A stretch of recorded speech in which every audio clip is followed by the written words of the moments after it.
कभी सोचा है कि हमारी पृथ्वी हर जगह से एक जैसी क्यों नहीं है?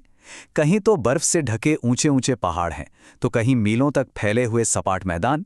चलिए आज पृथ्वी के इन अलग अलग रूपों के पीछे की दिलचस्प कहानी में थोड़ा और गहराई से उतरते हैं।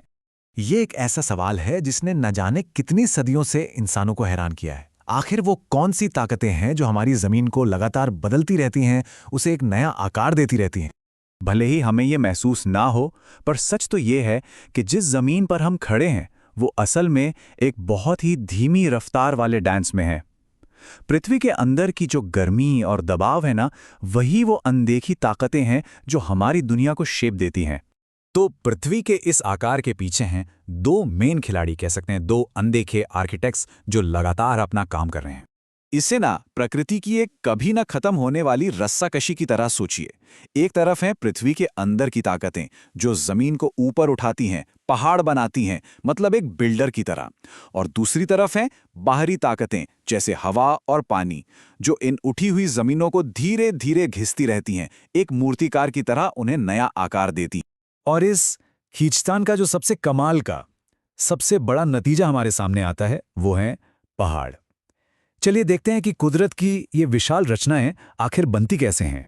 सबसे पहले बात करते हैं वलित पर्वतों की, यानी फोल्ड माउंटेन्स की। अब इनकी बनावट को समझना ना बहुत आसान है। बस एक कागज का टुकड़ा लीजिए। जब आप उसे दोनों तरफ से दबाते हैं तो क्या होता है? वो बीच से मुड़कर ऊपर उठ जाता है ना? बस हमारी पृथ्वी की विशाल टेक्टोनिक प्लेट्स के साथ भी बिल्कुल ऐसा ही होता है।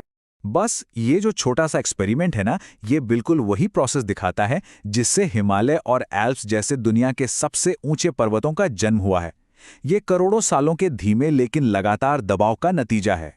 तो देखिए, जब पृथ्वी की बड़ी बड़ी टेक्टोनिक प्लेट्स आपस में टकराती हैं तो चट्टानें बिल्कुल ऐसे ही मुड़ जाती हैं और हिमालय जैसे ऊंचे और नुकीले शिखर बन जाते हैं।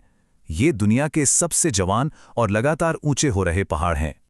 लेकिन ऐसा नहीं है कि पहाड़ हमेशा मुड़ने से ही बनते हैं। कभी कभी क्या होता है कि जमीन का एक बहुत बड़ा हिस्सा दबाव की वजह से टूट जाता है और फिर या तो ऊपर उठ जाता है या नीचे धंस जाता है। इनसे बनते हैं भ्रंशोत्थ पर्वत, यानी ब्लॉक माउंटेन्स। ये देखिए, जो हिस्सा ऊपर उठ गया उसे हॉर्स्ट कहते हैं, जो एक पहाड़ की तरह दिखता है, और जो हिस्सा नीचे धंस गया वो ग्रैबन कहलाता है, जो एक घाटी बन जाता है।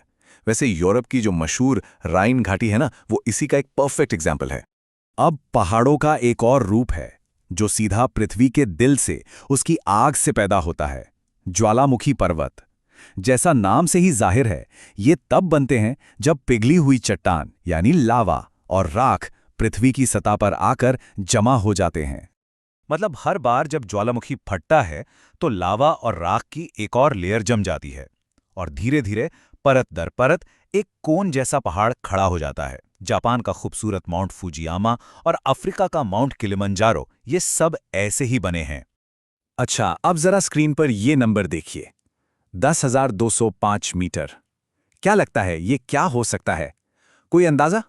ये असल में ऊंचाई है मौना किया पर्वत की, जो प्रशांत महासागर में है।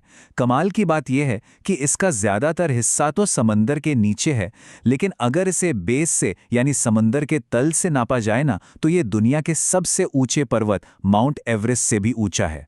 सोचिए, हमारी पृथ्वी के कितने ही राज अभी भी पानी के नीचे दबे हुए हैं। तो पहाड़ सिर्फ देखने में ही सुंदर नहीं होते, ये तो हमारी जिंदगी का सोर्स हैं। सोचिए, ये ग्लेशियर्स के रूप में मीठे पानी के स्टोर हाउस हैं जिनसे अनगिनत नदियां निकलती हैं। इन्हीं नदियों से हमें पीने का पानी, सिंचाई के लिए पानी और बिजली मिलती है। और तो और, ये अनगिनत पेड़ पौधों और जानवरों का घर भी हैं, अपने आप में एक पूरा इकोसिस्टम। चलिए पहाड़ों की नुकीली चोटियों से उतरकर अब चलते हैं जमीन के बड़े बड़े टेबल टॉप्स की तरफ, यानी पठारों की ओर। पठार मतलब एक ऐसी ऊंची जमीन जिसकी चोटी सपाट हो, बिल्कुल एक मेज की तरह।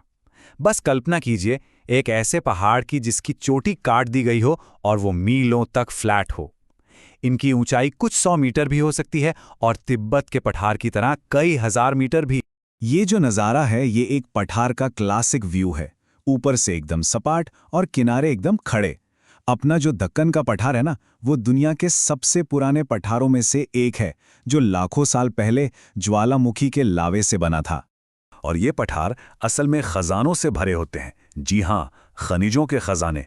जैसे भारत का छोटा नागपुर पठार जो लोहा, कोयला और मैंगनीज से भरा पड़ा है। इसके अलावा जब यहाँ की नदियाँ किनारों से नीचे गिरती हैं तो शानदार झरने बनाती हैं, जो टूरिज्म और बिजली बनाने दोनों के लिए बहुत ज़रूरी हैं। तो पहाड़ों और पठारों के बाद अब आते हैं पृथ्वी के उन हिस्सों पर जहाँ दुनिया की ज़्यादातर आबादी रहती है, यानी मैदान। चलिए जानते हैं कि इन समतल ज़मीनों को मानव सभ्यता की नींव क्यों कहा जाता है। अब सवाल ये है कि ये मैदान बनते कैसे हैं, तो इसकी कहानी शुरू होती है नदियों से।